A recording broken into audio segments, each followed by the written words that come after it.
কিসের এত অহংকার? আপনি মরে গেলে অনেকে আপনার চেহারাটাও দেখবে না, রাতে ভয় তবে বলে।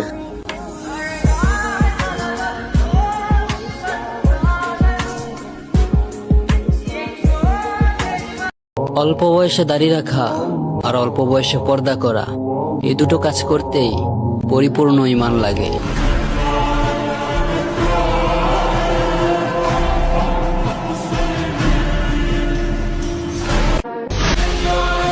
যদি কোনো ছেলেকে বলা হয় যে তার প্যান্টের চেন খোলা, তাহলে সে তার লজ্জায় সাথে সাথেই লাগায় ফেলে। আর যদি কোনো মেয়েকে বলা হয় যে তার বুকের ওড়না নাই কেন, তাহলে সে তাকে আর উল্টা নজর ঠিক করতে বলে। তাহলে কি এইখান থেকেই আমরা ধরে নিব যে মেয়েদের থেকে ছেলেদের লজ্জাটাই বেশি?